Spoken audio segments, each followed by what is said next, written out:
December 6 doctor BR Ambedkar వర్ధంతి సందర్భంగా జమ్మికుంట పట్టణంలో మోత్కులగూడెం చౌరస్తాలో అంబేద్కర్ విగ్రహానికి పూలమాల వేసి ఘనంగా నివాళులర్పించారు. భారత రాజ్యాంగ డ్రాఫ్టింగ్ కమిటీ చైర్మన్గా భారత రాజ్యాంగం రచించి భారతదేశానికి దిక్సూచి చూపిన మహోన్నతమైన వ్యక్తి, వారి కృషి మహోన్నతమైనది. జమ్మికుంట పురపాలక సంఘం చైర్మన్ తక్కలపల్లి రాజేశ్వరరావు, పురపాలక సంఘం commissioner Ayaz, Jammikunta inspector of police Ravi, Congress party black అధ్యక్షులు ములుగురి సదయ్య ప్రభుత్వం రాజ్యాంగ దినోత్సవం నిర్వహించారు.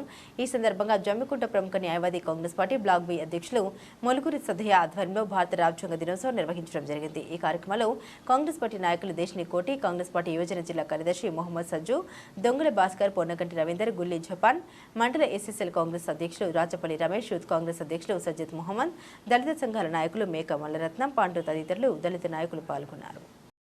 భారత రాజ్యాంగ రూపకర్త డాక్టర్ బిఆర్ అంబేద్కర్ గారి వర్ధంతి సందర్భంగా వారి విగ్రహానికి పూలమాలలు వచ్చి నివాళులర్పించడం జరిగింది. ఈ కార్యక్రమంలో మున్సిపల్ కమిషనర్ గారు, అదేవిధంగా టౌన్ సిఐ గారు, ప్రముఖ నాయకులు, కాంగ్రెస్ పార్టీ మరియు దళిత సంఘాల నాయకులు ఆధ్వర్యంలో నిర్వహించడం జరిగింది. మరి డాక్టర్ బిఆర్ అంబేద్కర్ గారు ప్రపంచంలో ఉన్న అన్ని దేశాల రాజ్యాంగాలు అధ్యయనం చేసి ఆ రాజ్యాంగం ద్వారా ఉన్న మంచిని తీసుకొని మనకు భారత రాజ్యాంగాన్ని తయారు చేయడం జరిగింది.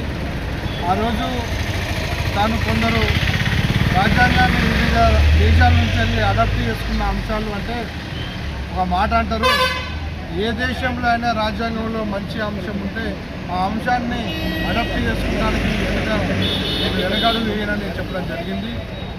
నిజంగా దేశంలో బడుగు బలహీన వర్గాలకు మరి ఓటు హక్కు ఆయుధాన్ని ఇవ్వడం, దాంతోపాటు మహిళలకు ఉన్నత స్థానాన్ని తీసుకొచ్చి ఆ రోజు భారత ప్రభుత్వంలో న్యాయశాఖ మంత్రిగా మరి ఏదైతే బిల్లు మహిళలకు సంబంధించిన బిల్లు వీగిపోవడంతో తన యొక్క న్యాయశాఖ మంత్రిత్వానికి రాజీనామా చేయడం జరిగింది. అంత గొప్ప వ్యక్తి వారి యొక్క ఆలోచన విధానాన్ని ముందుకు తీసుకెళ్ళి భారత పౌరులు భారత రాజ్యాంగాన్ని రక్షించాలని ఈ సందర్భంగా తెలియజేస్తాము.